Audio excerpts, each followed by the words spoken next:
I had a feeling I would enjoy Go Tell It on the Mountain by James Baldwin more than I enjoy Giovanni's Room. And I was right. And I honestly do think it is mainly because, partly because it's surrounding blackness and black people and black identity. Because Giovanni's Room it was what it was, and I didn't like it as much. I'm gonna give it another chance.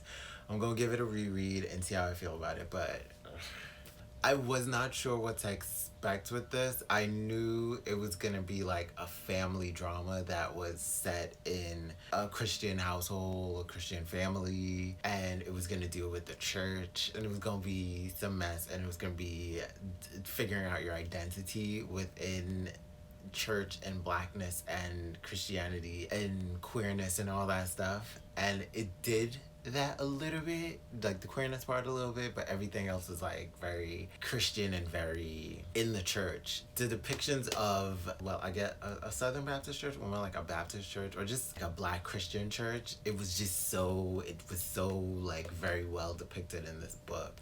Like you could just, like I could see it. I was like, oh my gosh. For me, I grew up in the spiritual Baptist church, and that's more of a very Caribbean Baptist sect of Christianity, of religion, of I don't know, I guess being Pentecostal, I'm not sure. Because I've also been recently learning about African spirituality and about how slaves, in order to be able to practice their African spirituality, they integrated it into the Christian and Catholic religions so that they were able to still practice African spirituality while still also doing the master's religion. And with time, they kind of just got melded and married into new religious practices and rituals and beliefs. So being spiritual Baptist was kind of that. It's very, I guess, Pentecostal church, but also like African spirituality elements in there. There's like an altar at the front of the church. There's like an altar in the middle of the church. And there's like a lot of like anointing throughout the service, like just a lot of anointing the space. It isn't exactly this, but it just reminded me of those experiences growing up as a child. Like this book isn't exactly that experience, but it felt so real and so visceral for me. And it's just like, you really knew he grew up in that, like,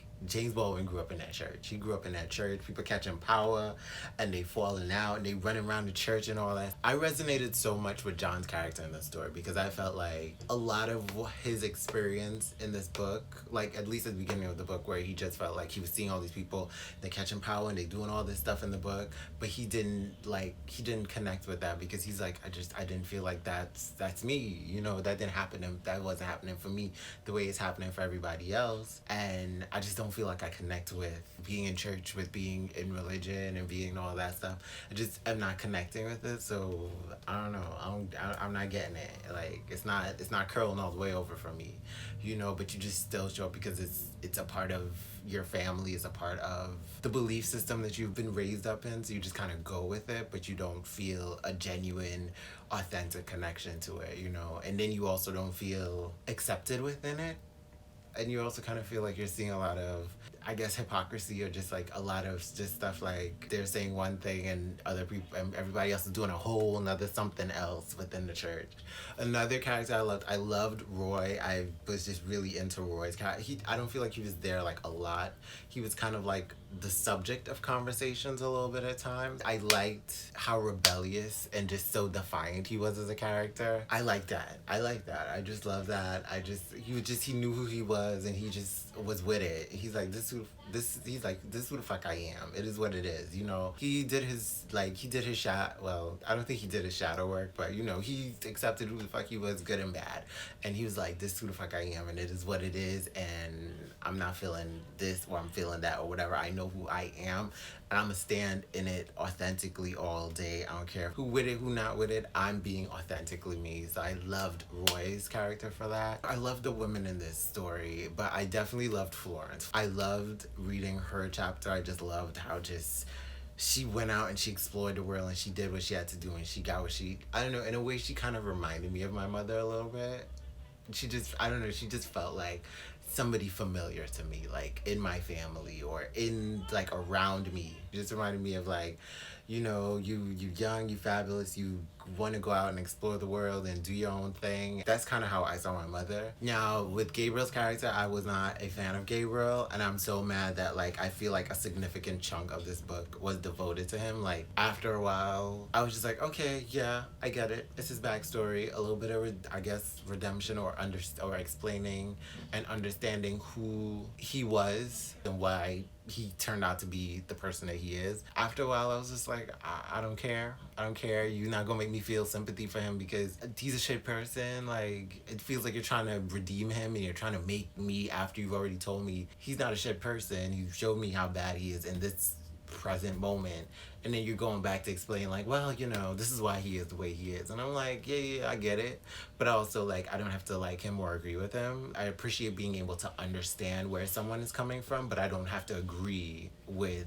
where they're coming from. Like I could understand, oh yeah, that makes sense, this is why you did what you did, or this is why you are the way you are now, but I still don't have to agree with the things that you've done now or like it or whatever. If you've committed a terrible act and maybe you had like a terrible childhood, like yeah, that's terrible, but you also in this present moment have done something bad and done something wrong. Like I'm not just going to excuse you because your past was just terrible. I just wasn't a fan of Gabriel. I just felt like that chapter was draining to read. Like I was reading it and I was like, oh my gosh, why is he not done yet? Why is so much devoted to Gabriel? Like he's it was just too much. But I did love the ending where Florence, they were walking home from church and she just read him down, and I was like, you goddamn right, because he deserves. She was like, I ain't changed, you ain't changed neither, you still promising the Lord you gonna do better, and you think whatever you done already, whatever you doing right at that minute don't count. Of all the men I ever knew, you're the man who ought to be hoping the Bible's all a lie. Because if that trumpet ever sounds, you're going to spend eternity talking. I just love that moment because after reading this entire story and you get his backstory and you get what she has to go through, what Gabriel's wife has to go through, what his kids have to go through, and then he's trying to be Mr. Self-Righteous on the pulpit, you're just looking at him like, what the. But some other really good quotes that I liked that were just very, very like hardcore, that I was just kind of like, this was a moment I think where they were explaining like what Gabriel thought about white people. This was not his father's opinion. His father said that all white people were wicked and that God was going to bring them low. He said that white people were never to be trusted and that they told nothing but lies, and that not one of them had ever loved a nigger. He, John, was a nigger, and he would find out as soon as he got a little older how evil white people could be. John had read about the things white people did to colored people, how in the South, where his parents came from, white people cheated them of their wages and burned them and shot them and did worse things, said his father, which the tongue could not endure to utter. He had learned about colored men being burned in the electric chair for things they had not done, how in riots they were beaten with clubs, how they were tortured in prisons, how they were the last to be hired and the first to be fired. Niggas did not live on these streets where John now walked. It was forbidden, and yet he walked here, and no one raised a hand against him. But did he dare to enter the shop out of which a woman now casually walked, carrying a great round box?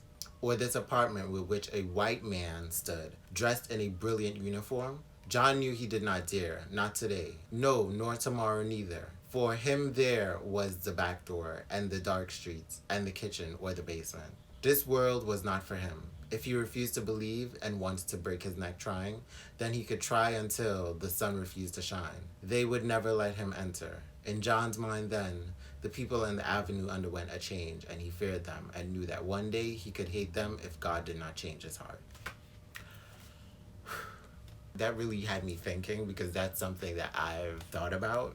I understand the history of violence that white people have had in this country, and it's had me going like, ugh. I don't know about having white friends. Like I'm open to it, but I'm also kind of apprehensive because, you know, you don't want those microaggressions, you don't want those macroaggressions.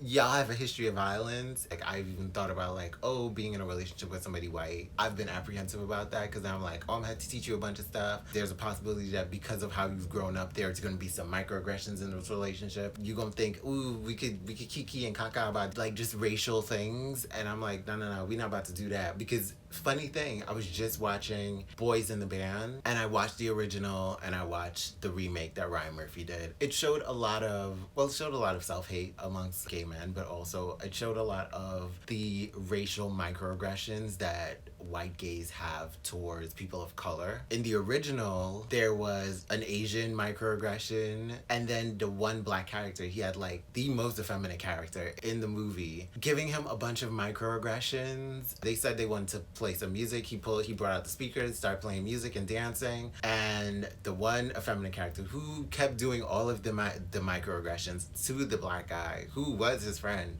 he was all like, "Oh, play them a beat," and they hear a beat or they hear a rhythm or something like that, and their eyes sparkle like Cartier.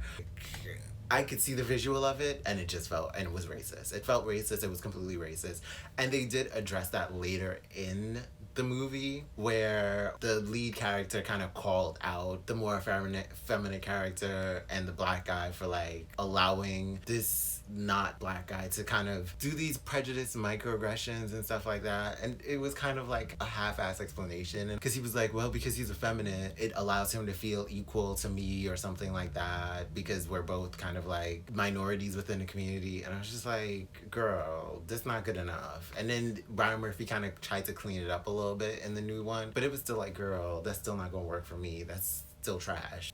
I say all that to say that I still am working through how I feel about having white people be close, like have that closeness and that friendship, or possibly even a future relationship. I'm willing to open up my heart, my arms, my mind, and with everything that goes on, just this issue of like you can build up a resentment towards white people in order to protect yourself, when you can actually have allies that would help you. You can have accomplices that will help you, and you don't want to shut them out in an attempt to try to preserve yourself. Another thing that I enjoyed that involved Gabriel again, I felt where he was coming from. I was just like, this is real talk. Like, as much as like Gabriel was annoying, Gabriel had his moments that in this book that really was like, you said that though. That's some real shit right there though. Now, someone spat on the sidewalk at Gabriel's feet, and he walked on, his face not changing, and he heard it reprovingly whispered behind him that he was a good nigger, simply up to no trouble.